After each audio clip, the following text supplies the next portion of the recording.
মাননীয় প্রধানমন্ত্রী, স্বরাষ্ট্রমন্ত্রী এবং আইনমন্ত্রী, আসসালামু আলাইকুম। আমার এই ভিডিওটা একমাত্র আপনাদের তিনজনের জন্য বানানো হচ্ছে। আশা করি আপনাদের দ্বারপ্রান্তে পৌঁছাবে কিনা তা জানি না, কিন্তু কারো মাধ্যমে আশা করি আমার এই ভিডিওটা আপনারা তিনজনে যে কোনো একজন দেখলেই হবে। মূল কথা আসি। মূল কথা হলো যে আমার বড় কোনো ব্যাঙ্ক অ্যাকাউন্ট নাই। আমার আছে ছোট্ট একটা ব্যাঙ্ক অ্যাকাউন্ট, সেটা হলো মোবাইল ব্যাঙ্কিং অ্যাকাউন্ট।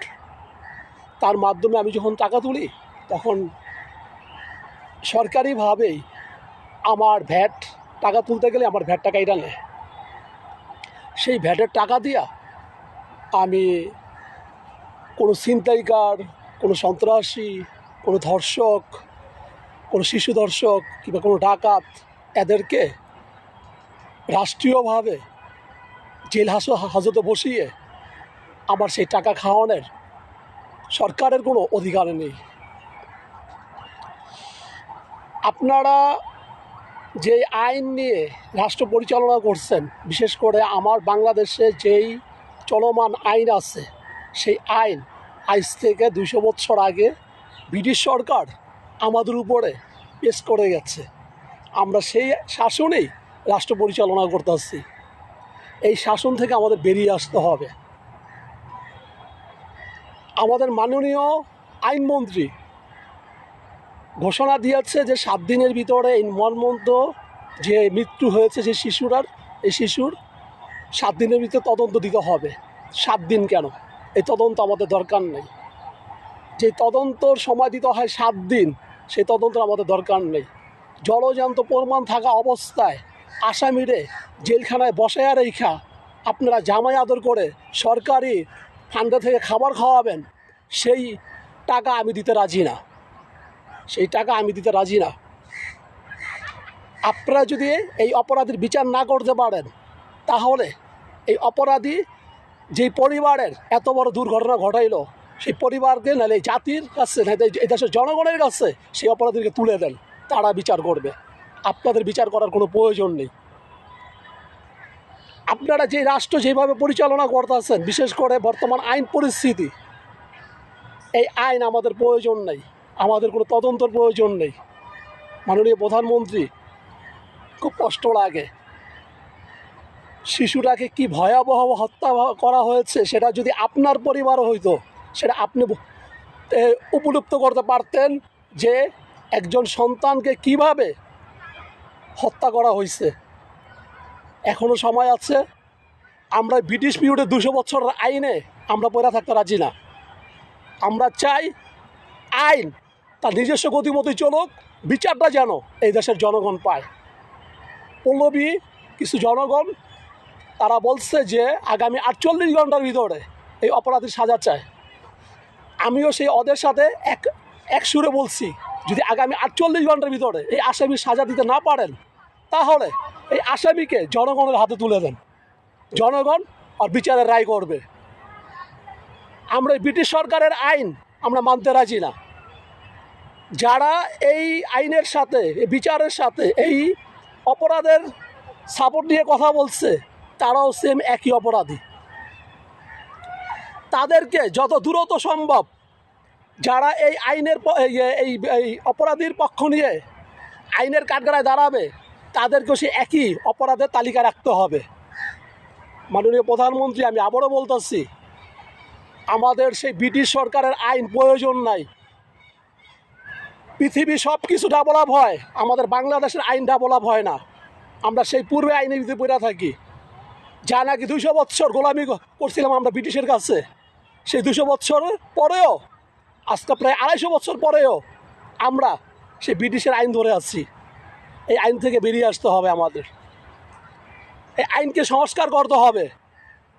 ওই যে শীতের মৌসুমে 3 মাসের জন্য সুপ্রিম কোর্ট, হাইকোর্ট, জজ কোর্ট বন্ধ করে দেন, চলমান কিছু আদালত খোলা থাকে, সেই চলমান আদালতে বিচার চলতে থাকে।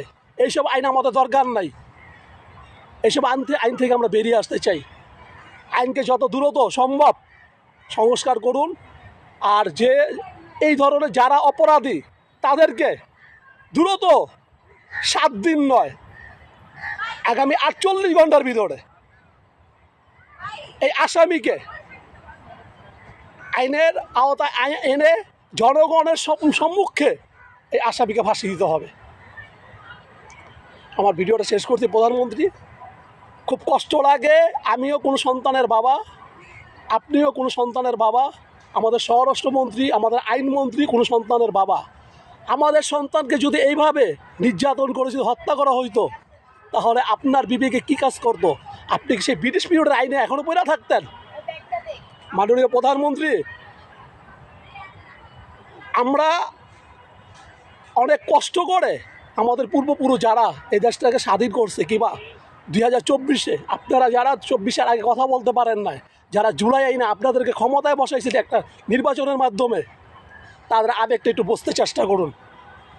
মহান স্বাধীনতার আপনার বীর মুক্তিযোদ্ধাকে আবেগটা একটু বুঝতে চেষ্টা করুন। এই জুলাই যোদ্ধাদের আবেগটা একটু বুঝতে চেষ্টা করুন। আমরা এই বাংলাদেশ চাই না। আমরা চাই চীনের মতো আমাদের বাংলাদেশটাও ডেভেলপ হোক, উন্নত হোক। কোনো এক সময় শহীদ প্রেসিডেন্ট জিয়াউর রহমান জীবিত থাকা অবস্থায় চীন আমাদের উপরে নির্ভর করত, আর সেই চীন আমাদের থেকে 100 বছর আগে গেছে। আমরা সেই চেতনা নিয়ে এখনও পড়ে আছি। চেতনায় বাস্তব কোনো কাজ আসে না। আজকা থেকে চীন 2080 সালে কি করবে সেই ব্যবস্থা করে রাখছে, আর আমরা আজ থেকে 50 বছর 56 বছর আগে কী করছি, ঠিক আছে, সেই ইতিহাস নিয়ে আমরা এখনও পড়ে আছি। আইনটারা দ্রুত ডেভেলপ করুন, আর কিছু প্রয়োজন নাই। আইন যদি ডেভেলপ করতে পারেন তাহলে এইসব ধরনের অপরাধ কমে যাবে। মাননীয় প্রধানমন্ত্রী, আবারও বলছি যে খুব দ্রুত সময় এই নরপিশাচের বিচারটা করুন। যদি এই নরপিশাচের বিচারটা করতে পারেন তাহলে ইনশাল্লাহ আগামীতে এই দেশের জনগণ আইনের প্রতি আস্থা রাখবে। এরকম আমরা আর কোনো সন্তান হারাতে চাই না, কোনো বাবার এরকম আত্মনাদ দেখতে চাই না। আমরা শুনতে পাচ্ছি যে যেই পরিবারের সন্তান হারাইছে সেই পরিবারকেই লেগে আবার যাচাই করা হচ্ছে যে আপনারা কোথায় ছিলেন, কী করছেন, কি আশা, কি ভালো মন্দ। এইসব তদন্ত পুলিশের আমাদের দরকার নাই। ষড়যন্ত্র যে তদন্ত আছে, জনগণ যেটা জানে, যেটা চাক্ষুষ প্রমাণ হয়েছে, সেই তদন্তের উপরেই আর ফাঁসির রায়টা দেন। এমনকি আগামী 48 ঘন্টার ভিতরে 48 ঘন্টার ভিতরে অলরেডি এই ঘটনার 48 ঘন্টার ভিতরে অলরেডি আপনার গিয়ে 12 থেকে 18 ঘন্টা চলে গেছে। যেমনি হোক এই ঘটনার বিচার আগামী 48 ঘন্টার ভিতরে হইতে হইব।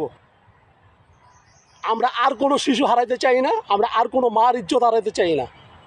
যত দ্রুত সম্ভব এই বিচারটা করুন, এবং ব্রিটিশ আইনের থেকে বেরিয়ে এসে আমাদের নিজেদের ইচ্ছা স্বাধীন মতো আমাদের কি বলে 72-এর যে সংবিধান আপনারা দোহাই দেন, সে যেই আমরা 71 মহা স্বাধীনতার উপর ভিত্তি করে আমাদের আইন তৈরি করুন, যেখানে ছিল সাধারণ মানুষের শ্রম অধিকার, শিক্ষা, স্বাস্থ্য এবং বস্ত্র।